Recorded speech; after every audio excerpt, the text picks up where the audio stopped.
Hello guys, how are you all? I hope you all are well. तो आज हम बात करने वाले हैं एक नए टॉपिक के बारे में। टॉपिक का नाम है टिश्यू। इससे पहले की वीडियो में हम cell the fundamental unit of life chapter के सारे टॉपिक्स को हमने कवर किया था। तो आज का जो टॉपिक है वो अब सेल से आगे बढ़ने का टाइम है। सेल के बारे में हम जान चुके हैं, तो अब हम पढ़ेंगे कि टिश्यू क्या होता है। ठीक है। तो जब सेल जो है वो बहुत सारे सेल यूनाइट होते हैं, तो वो उनको हम कलेक्टिवली एक टर्म दे देते हैं जिनको टिश्यू कहते हैं। ओके। और जब टिश्यू जो है वो बहुत सारे टिश्यूज कलेक्टिवली उनको हम ऑर्गन कहते हैं। और बहुत सारे ऑर्गन जब यूनाइट होते हैं तो हम उनको ऑर्गन सिस्टम कहते हैं। और बहुत सारे ऑर्गन सिस्टम जब यूनाइट होते हैं तो उनको हम ऑर्गेनिज्म और इंडिविजुअल कह देते हैं। ठीक है। तो आज के टॉपिक में हम टिश्यू के बारे में पढ़ेंगे कि टिश्यू है क्या, उसका काम क्या है, फंक्शन क्या है, कितने तरह के टिश्यू हैं। ठीक है। तो इन सब टॉपिक के बारे में हम इस वीडियो में डिस्कस करेंगे। तो सबसे पहले हम टिश्यू की डेफिनेशन जान लेते हैं। तो अगर हम यूनिसेलुलर ऑर्गेनिज्म की बात करें, तो यूनिसेलुलर ऑर्गेनिज्म में एक सिंगल सेल ही उसके सारी एक्टिविटीज को परफॉर्म करता है। वो चाहे डाइजेशन हो, रेस्पिरेशन हो, एक्सक्रीशन हो, रिप्रोडक्शन हो, ये सारा जो प्रोसेस है वो एक ही सेल में हो जाता है। इसीलिए ऐसे ऑर्गेनिज्म को हम यूनिसेलुलर ऑर्गेनिज्म कहते हैं। लेकिन अगर हम मल्टी सेलुलर ऑर्गेनिज्म की बात करें, तो मल्टी सेलुलर ऑर्गेनिज्म में डिफरेंट फंक्शन जो है वो एक ही सेल नहीं परफॉर्म करता है। ठीक है। वहां पर बहुत सारे सेल्स पाए जाते हैं और उन सेल्स में डिवीजन ऑफ लेबर होता है। यानी अ, ऐसा स्पेसिफाई है कि ये ग्रुप ऑफ सेल ये काम करेगा, दूसरा ग्रुप ऑफ सेल जो है वो डिफरेंट काम करेगा। ऐसे ही जो सेल्स हैं वो उनमें डिवीजन ऑफ लेबर है। अगर उनका काम जो है वो डाइजेशन का है, तो वो रेस्पिरेशन का काम नहीं कर सकते। ओके। तो हम यही आपको बता रहे हैं। In unicellular organism all the life processes such as digestion, respiration, excretion, reproduction etcetera are perform by single cell के द्वारा परफॉर्म हो जाता है। But in multi cellular organism different group of cell perform different function. Different group of cell जो है वो different function perform करते हैं। इसलिए हम ये भी कह सकते हैं there is a division of labour in the cell and each tissue is composed of cells that originate from common parent cell। तो जो टिश्यू के सेल होते हैं, ग्रुप ऑफ सेल है ना टिश्यू, तो उसके जो सेल होते हैं वो एक कॉमन पेरेंट सेल से ही ओरिजिनेट होते हैं। और उनका एक कैरेक्टरिस्टिक शेप होता है, साइज होता है और अरेंजमेंट होता है। ओके। तो अगर आपको डेफिनेशन लिखना है टिश्यू की, तो आप क्या लिखोगे? आप लिखोगे a group of cell that are similar in structure and work together to achieve a particular function form a tissue। Okay. कि वो ग्रुप ऑफ सेल जो स्ट्रक्चर में एक जैसा है और साथ मिलकर एक कोई पर्टिकुलर फंक्शन परफॉर्म कर रहा है, ऐसे ग्रुप ऑफ सेल को हम टिश्यू कहेंगे। ओके। तो जो ब्रांच ऑफ साइंस है जिसमें हम टिश्यू की स्टडी करते हैं, ओके, उसको हम हिस्टोलॉजी कहते हैं। The study of tissue is called histology. ये पॉइंट याद रखिएगा, इंपॉर्टेंट है, एग्जाम में पूछ लेता है कि हिस्टोलॉजी क्या है। स्टडी ऑफ सेल है, स्टडी ऑफ टिश्यू है, या ऐसे और भी ऑप्शन आपको दे देगा। तो आपको पता होना चाहिए कि histology is the study of tissue. Okay. Next, importance of tissues. Tissue का इंपॉर्टेंस क्या है? तो सबसे पहला पॉइंट है, formation of tissues has brought about division of labour in multicellular organism. यानी मल्टीसेलुलर ऑर्गेनिज्म में जो डिवीजन ऑफ लेबर है, ये किसकी वजह से है? टिश्यू के फॉर्मेशन की वजह से, कि हर ग्रुप को पता है कि हमें क्या काम परफॉर्म करना है। ओके, क्योंकि मल्टी सेलुलर ऑर्गेनिज्म की जो बॉडी है वो कई तरह की सेल से बनी हुई है, तो हर सेल को पता है कि हाँ हम 4-5 सेल या 10-15 सेल या ऐसे ही ग्रुप में इकट्ठे होकर हम कोई ना कोई पर्टिकुलर फंक्शन परफॉर्म करेंगे। नेक्स्ट है tissue become organise to form up. मैंने आपको पहले ही बताया टिश्यू जो है वो ऑर्गेनाइज होकर क्या बनाएगा, ऑर्गेन्स बनाएगा। ऑर्गन जो है वो फिर यूनाइट होकर क्या बनाएंगे, ऑर्गन सिस्टम बनाएंगे। तो ये इंपॉर्टेंस है कि कैसे हमारे बॉडी में ऑर्गन सिस्टम का ऑर्गेनाइजेशन हुआ, तो वो किससे हुआ, टिश्यू से हुआ। अगर ग्रुप सेल्स जो है वो ग्रुप में ना होते, टिश्यू ना बनाते, तो शायद ऑर्गन सिस्टम भी ना बन पाता। Okay, workload of individual cell has been decrease. अब जो वर्कलोड है वो भी कम हो गया सेल का, इंडिविजुअल सेल का जो वर्कलोड है वो कम हो गया। ठीक है, due to improved organisation and higher efficiency multicellular organism have higher survival. जैसे जैसे कॉम्प्लेक्सिटी मल्टीसेलुलर ऑर्गेनिज्म का जो पूरा आप उसकी बॉडी स्ट्रक्चर को देखोगे तो आप देखोगे कि वो बहुत ही ज्यादा कॉम्प्लेक्स है।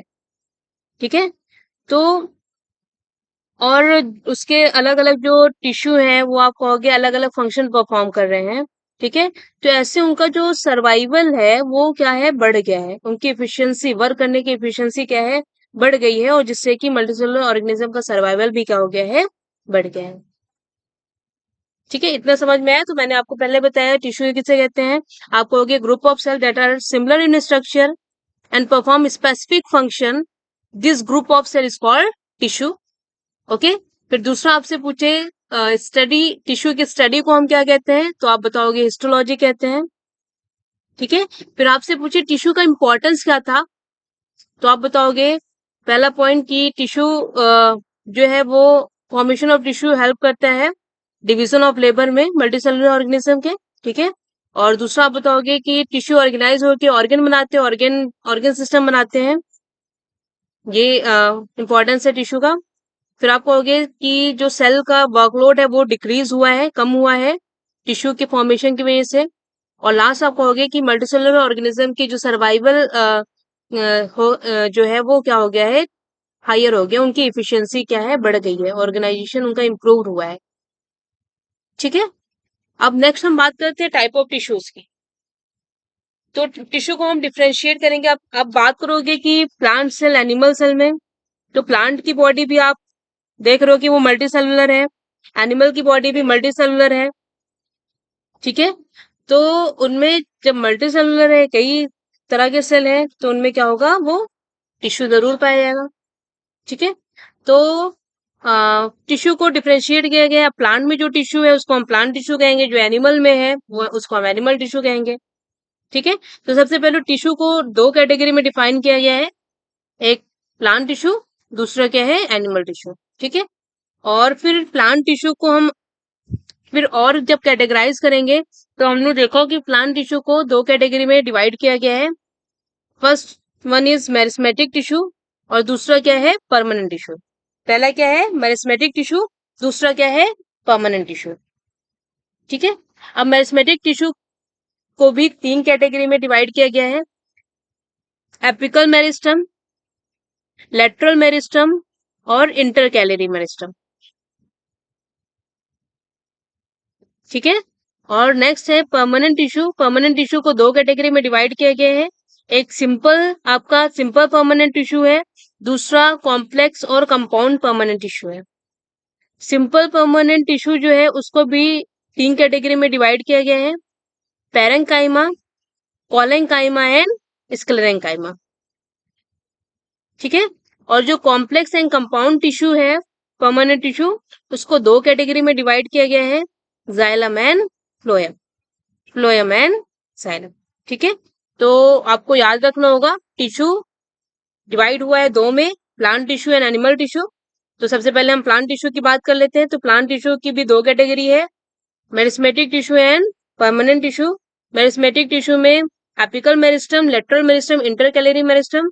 अब परमानेंट टिश्यू पर आते हैं।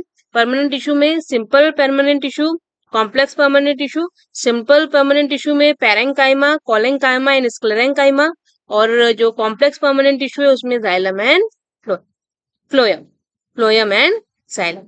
ठीक है, अब वन बाय वन हम सबसे पहले मेरिस्मेटिक टिश्यू के बारे में पढ़ेंगे। तो मेरिस्टेमेटिक टिश्यू, तो मेरिस्मेटिक टिश्यू में एक, जो आप इसको अगर आप स्प्लिट करोगे तो आप देखोगे मेरिस्टेम टर्म आ रहा है। ठीक है, तो मेरिस्टेम का मतलब होता है डिवाइडिंग। मेरिस्टेम का मतलब क्या होता है? Dividing. It consist of undifferentiated actively dividing cell. तो मेरिस्मेटिक टिश्यू में वो सेल्स होंगे जो बहुत ही ज्यादा एक्टिवली डिवाइड हो रहे हैं। ठीक है, और ये सेल वहीं पाए जाएंगे जहां पर सबसे ज्यादा डिवीजन की जरूरत होगी। जैसे कि आप देखोगे टिप, आप रूट टिप की बात करो या फिर शूट टिप की बात करो, उसमें आप देखोगे हमेशा कंटिन्यूअस ग्रोथ हो रहा है। ठीक है, तो ये प्लांट की ग्रोथ में हेल्प करेगा। किस में हेल्प करेगा? प्लांट की ग्रोथ में हेल्प करेगा। ओके, और कहाँ पाया जा रहा है? Found in those region of plant that grow. तो मेरिस्मेटिक टिश्यू कहाँ पर पाया जाएगा? उस रीजन पे पाया जाएगा जो कि ग्रो करता है।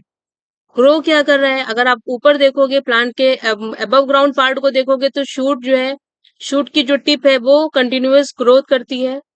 ठीक है, अगर आप बिलो ग्राउंड देखोगे तो आप रूट टिप को देखोगे, वहां पर भी कंटिन्यूअस ग्रोथ होता रहता है। और अगर आप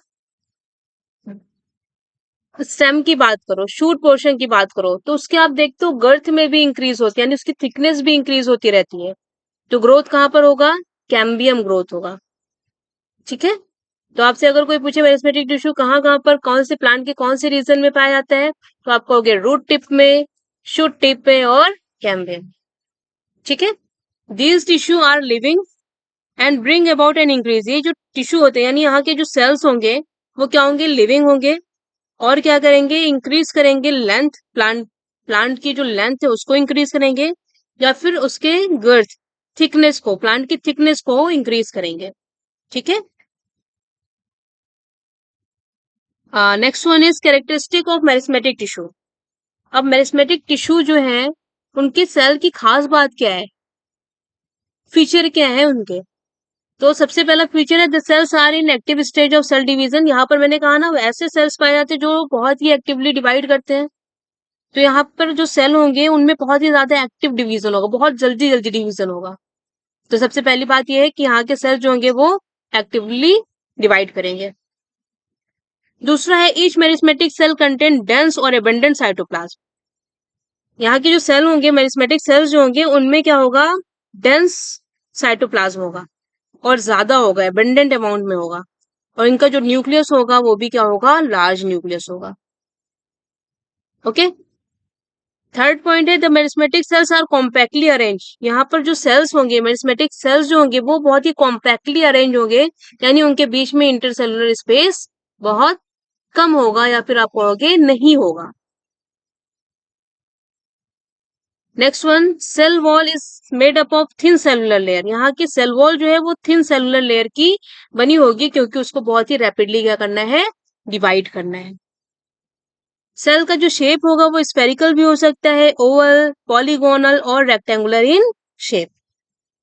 और नेक्स्ट है सेल में और may not contain vacuole. Cell में वैक्यूल या फिर नहीं होगा, या फिर बहुत ही कम नंबर में हो सकता है। ठीक है, तो ये सारे फीचर है मेरिस्मेटिक टिश्यू के। तो सबसे पहले आपने पढ़ा cell active stage of cell division में होगा, सेल्स में डेंस साइटोप्लाज्म होगा और सिंगल लार्ज न्यूक्लियस होगा।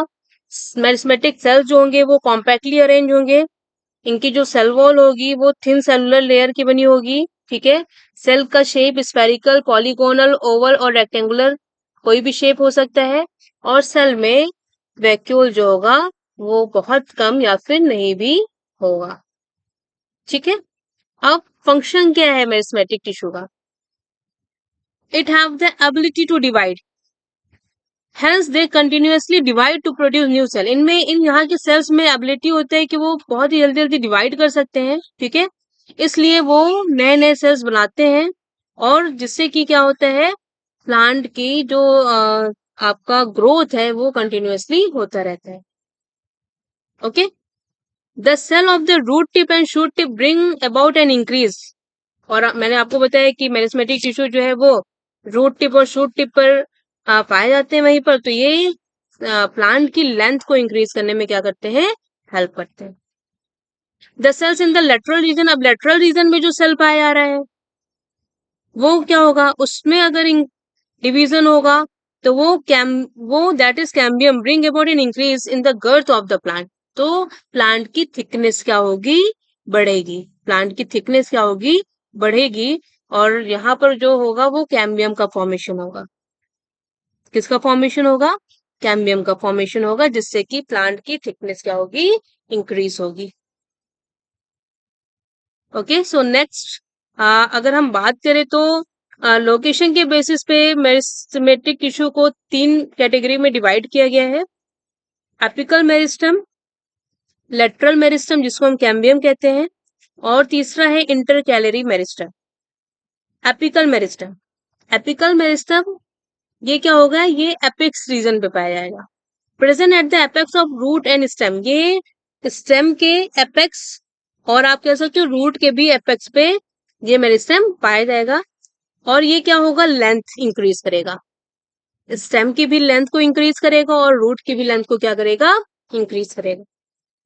ओके, तो अगर आपसे लोकेशन पूछे तो आप बताओगे कि एपिकल मेरिस्टेम कहाँ लोकेटेड है, एट द रूट और शूट एपेक्स। ओके, दूसरा है लेटरल मेरिस्टेम। लेटरल मेरिस्टेम ये आप देख रहे हैं, ये आपका है लेटरल मेरिस्टेम।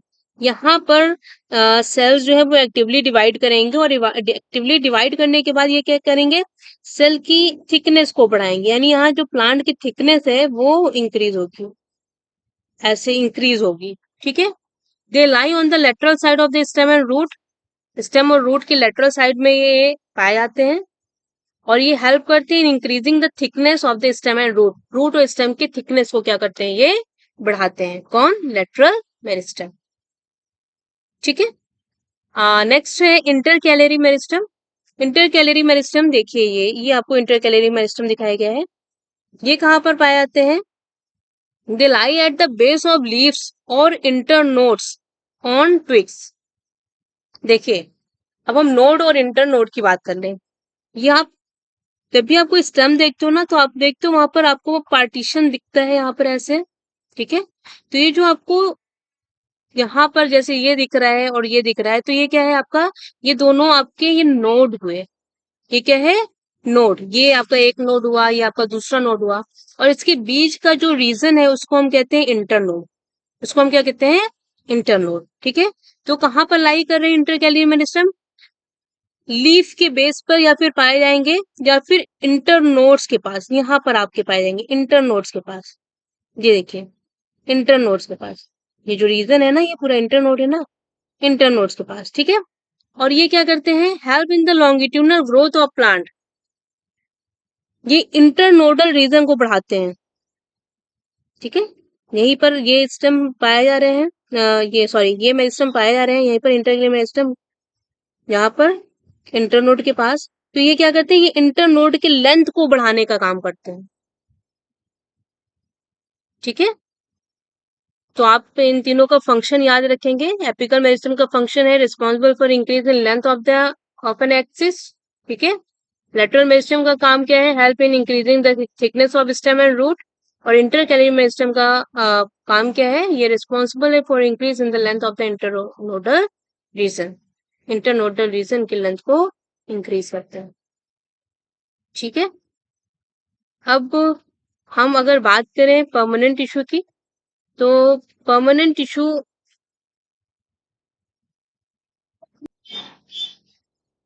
तो परमानेंट टिश्यू जो है वो ओरिजिनेट होते हैं मेरिस्मेटिक टिश्यू से ही, परमानेंट टिश्यू ओरिजिनेट होते हैं। ठीक है, मेरिस्मेटिक टिश्यू के ही जो सेल होते हैं वो डिफ्रेंशिएट हो जाते हैं। ठीक है, डिफ्रेंशिएशन करते हैं और वो किसमें चेंज हो जाते हैं, परमानेंट टिश्यू में चेंज हो जाते हैं। तो नेक्स्ट नेक्स्ट वीडियो में हम परमानेंट टिश्यू के बारे में डिस्कस करेंगे। Thank you so much. अगर आपको कोई भी पॉइंट नहीं समझ में आया है तो वो आप कमेंट सेक्शन में पूछ सकते हैं। ठीक है, और तो नेक्स्ट वीडियो आगे के टॉपिक के लिए हम नेक्स्ट वीडियो में बात करेंगे। Thank you so much.